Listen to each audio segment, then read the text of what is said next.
al son de la trompeta final. Un estudio de los cultos Cargo, en Melanesia. Introducción a la primera edición. Este libro está escrito con la firme creencia de que la antropología puede ser interesante para el no especialista. Si los antropólogos no siempre han hecho que lo sea, hay que reconocer que algunos aspectos de la materia son más atractivos que otros. Por ejemplo, es difícil que el profano obtenga mucha satisfacción de las complejidades algebraicas del parentesco aborigen australiano. El objeto de este libro, sin embargo, no es tan esotérico, aunque es ciertamente extraño. Trata de la aparición de un gran número de extraños movimientos religiosos en el Pacífico Sur, durante las últimas décadas. En estos movimientos, un profeta anuncia la inminencia del fin del mundo, por un cataclismo que lo destruirá todo. Entonces, regresarán los antepasados, y Dios, o algún otro poder liberador aparecerá, trayendo todos los bienes que la gente desee, y marcando el comienzo de un reinado de bienaventuranza eterna.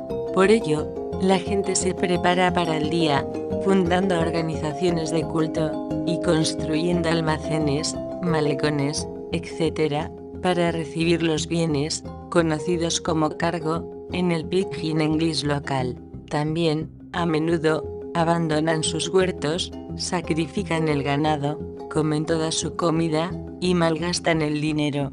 Espero aclarar en estas páginas qué significan exactamente estos sucesos, y por qué ocurren en determinadas zonas, y en determinadas épocas. Como veremos, movimientos similares han ocurrido en todo el mundo, incluso en la historia de Europa, y no son en modo alguno característicos de países y pueblos remotos. La bibliografía recoge tanto de estos movimientos, que nadie puede esperar hacer un estudio de todo. Solo una intensa labor de equipo permitiría desenterrar parte del material sobre los movimientos que han tenido lugar durante siglos en muchas partes del mundo, y que a menudo están descritos solamente en documentos inéditos en muchas lenguas diferentes. Por ello, he elegido una región y la he sometido a un análisis más intenso. Es en Melanesia, esa región insular al nordeste de Australia, donde el culto milenarista se ha convertido, no solo en una cuestión de importancia teórica para los antropólogos, sino además, en una cuestión de inquietud práctica para los gobiernos. Uso el término milenarista para describir esos movimientos en los que se espera y se prepara la llegada de un periodo de bienaventuranza sobrenatural. No limito el término a la creencia clásica de que el periodo será de 1000 años.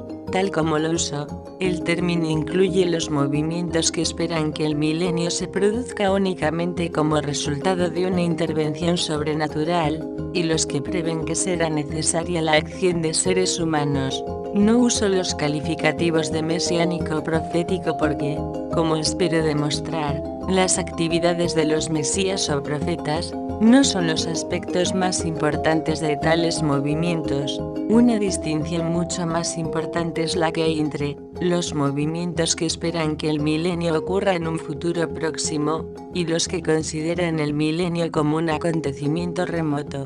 El propio cristianismo ortodoxo moderno, por supuesto, entra dentro de la última categoría. El cristianismo del tiempo de Cristo entra dentro de la primera. La mayoría de los movimientos que esperan que el milenio ocurra pronto son, en realidad, lo que llamo movimientos activistas, en los que la gente se ocupa de los preparativos para el día. La mayoría de los que consideran el milenio como un acontecimiento remoto, son, generalmente, de carácter pasivo. La gente se conforma con su suerte actual, y busca la salvación en el otro mundo.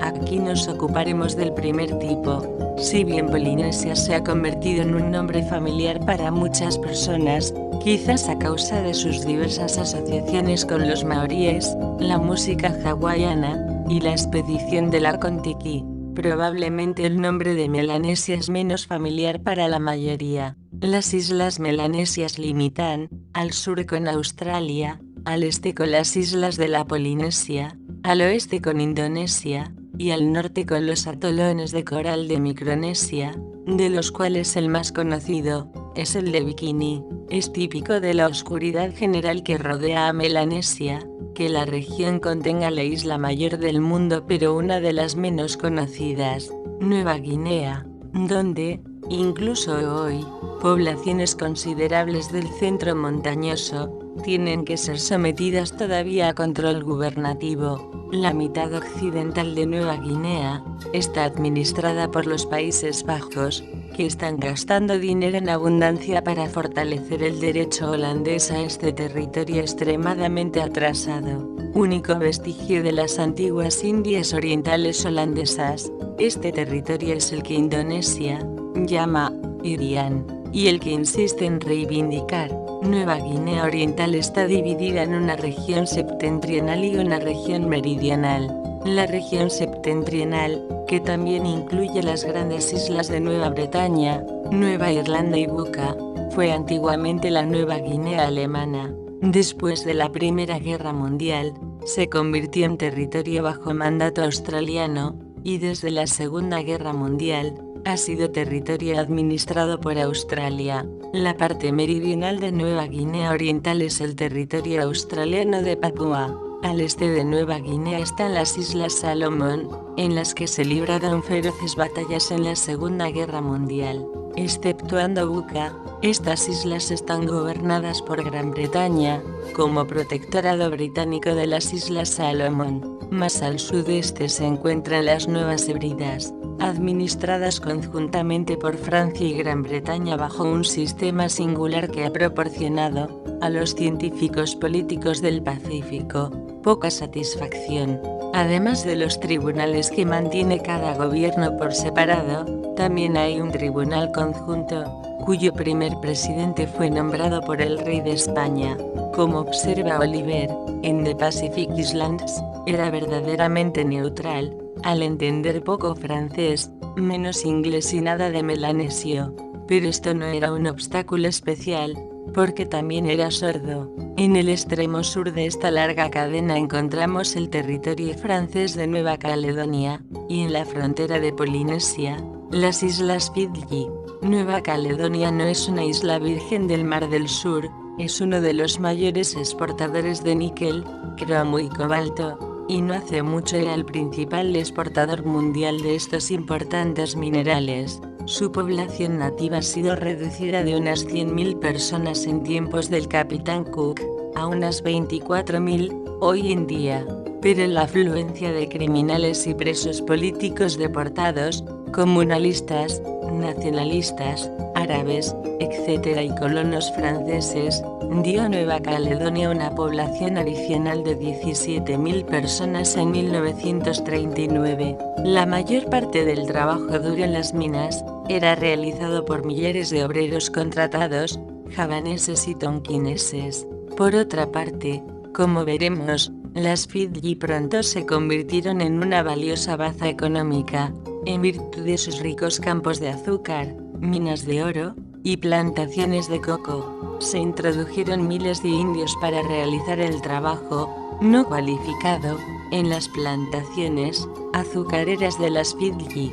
Hoy, los indios prometen exceder en número a los nativos de las Fidji, pero estos territorios son excepcionales. La mayoría de las otras islas están muy atrasadas económicamente, y en su mayor parte están habitadas por pueblos cuya organización social tradicional era mucho menos compleja que la de las Fidji o Nueva Caledonia.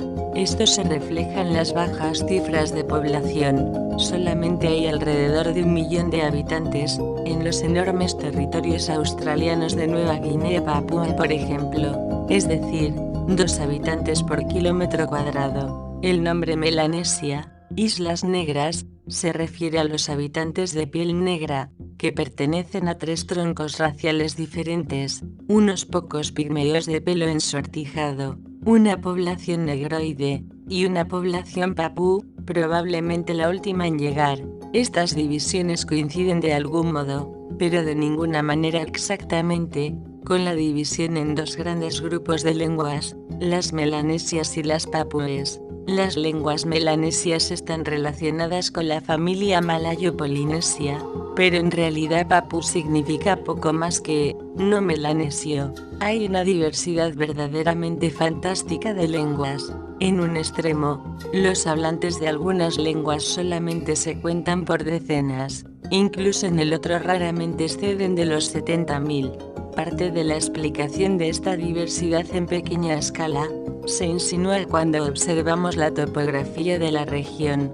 La mayoría de las islas son montañosas, con un interior elevado en el centro, y a menudo están atravesadas por cadena tras cadena de montañas, bruscamente quebradas, cubiertas de densa vegetación. En un país así, por lo general, la gente vive en las cumbres de colinas cortadas a pico, y puede ser una excelente marcha un viaje de unos pocos kilómetros al día. Por ejemplo, las montañas de Nueva Guinea Papúa Central alcanzan los 4.500 metros, y durante años constituyeron una barrera para la exploración que solo venció, finalmente, la llegada del avión. Aquí son muy normales las nieblas frías, en fuerte contraste con los pantanos húmedos y calurosos formados por los grandes ríos, como el Sepik, el Fli o el Digul, que descienden de las montañas. Uno de los aspectos sobresalientes de la región es la dicotomía entre la gente del bosque, por un lado, y los habitantes de la costa, por otro. Estos últimos pertenecen, por lo general, a la última raza inmigrante, y sus vidas se centran más en la pesca, el comercio marítimo, y las comunicaciones marítimas. Ciertas zonas fértiles albergan poblaciones mayores. Por ejemplo, se ha calculado que los grandes valles de las tierras altas de Nueva Guinea contienen 500.000 de personas. En la región de Sepik, no son raros los pueblos de 1.000 o más habitantes, pero en la mayoría de las partes, los pueblos están formados por menos de 200 personas. La gente vive del cultivo de productos básicos, tubérculos tales como taro, o ñames, sagú, en las tierras bajas, o batatas en las tierras altas. Antiguamente, solo usaban instrumentos de piedra, madera o concha. Esto no significa que los melanesios hayan vivido siempre al borde de la inanición. De hecho, el problema que se planteaba más frecuentemente en Melanesia era, ¿qué hacer con los inmensos excedentes? Aunque había alguna especialización individual, y aunque algunas comunidades completas comerciaban con objetos, ollas, cestos, plumas, incluso canciones y danzas, en cuya producción se especializaban, en su mayor parte cada hombre cultivaba su propio huerto, y el limitado equipo tecnológico impedía el desarrollo de la especialización y del comercio. En estas circunstancias, los excedentes no podían ser almacenados, ni conservados para extender el comercio, o para adquirir el equipo imprescindible. En lugar de eso, se usaban como medio para adquirir prestigio. Las necesidades materiales personales que un hombre tenía de artículos perecederos, como ñames y taro, se satisfacían con rapidez. Por ello, se deshacía de sus excedentes en banquetes, pero se deshacía de ellos de manera que creaba una obligación, por parte de los que participaban en los banquetes, de ofrecerle respeto, servicios, o alguna recompensa en el futuro. Los banquetes eran, de este modo, el camino hacia el éxito político, e incluso, hacia la autoridad religiosa, el medio por el que se humillaba a los rivales. La compleja organización política de las Islas Trobriand, con su jefatura suprema, se ha hecho célebre gracias a las descripciones de Malinowski. Desgraciadamente, esta sociedad no es muy típica de Melanesia. Normalmente, no había autoridades políticas hereditarias, ni siquiera categorías o rangos hereditarios. Un hombre podía, en virtud de su diligencia en el huerto, su habilidad en la guerra o en el comercio, o su personalidad, adquirir rápidamente una alta posición social. Entonces, usaría su riqueza para movilizar a las personas en actividades tales como construir una casa de recreo, que reforzaría su importancia, u organizaría expediciones comerciales, o partidas militares. Si su hijo era un hombre de poco talento, probablemente no se beneficiaría mucho del poder social y material de su padre. ya que, a menudo, no había riqueza material real que transmitir de forma permanente. Cualquiera podía ascender socialmente por su propio esfuerzo. En tales sociedades, las diferencias de posición solían ser marcadas. De este modo, se pueden encontrar complejas sociedades secretas con diversas categorías de miembros, a las cuales solo se podía acceder mediante la posesión de riqueza. Por ejemplo, sacrificando cerdos para un banquete. Pero, al mismo tiempo, la sociedad estaba tan poco especializada, que no había tribunales oficiales, policía, etc. La seguridad legal y política dependía del apoyo de parientes y familia, y de la autoridad temporal de los grandes. Por lo tanto, el esfuerzo personal era un procedimiento normal. En los casos más graves, solo se podía recurrir a la propia familia, no se podía recurrir a la ley, o al Estado. De este modo, los pleitos tenían que ser resueltos por mutuo acuerdo. Fueron sociedades de esta clase las que encontraron los primeros comerciantes, reclutadores de mano de obra, misioneros, y oficiales, cuando se llevó a cabo la ocupación de la región. Veremos cómo tuvo lugar esta ocupación en las diferentes zonas. Baste decir aquí que Inglaterra, Alemania, Francia, Holanda y Australia se habían repartido toda la región en la confusión que se generó después de 1880, en parte con vistas al potencial económico, pero también con vistas al establecimiento de bases estratégicas. Los efectos de este impacto europeo sobre la sociedad indígena fueron devastadores, aunque pasó mucho tiempo antes de que se extendiera el control más allá de las franjas costeras. Desde el principio se tuvo noticia de cultos extraños allí donde penetraba el hombre blanco. Aún hoy, surgen nuevos movimientos en zonas donde los hombres usan, todavía, utensilios de piedra, y quienes hasta tan solo ayer, nunca habían visto un hombre blanco, han entrado directamente en un mundo de radios y aviones, gobierno y misión, plantaciones y colonos. Pero fijémonos, antes que nada, en uno de los primeros movimientos de culto sobre el que se tuvo noticia, que surgió, antes de finales de siglo, en las Fidji.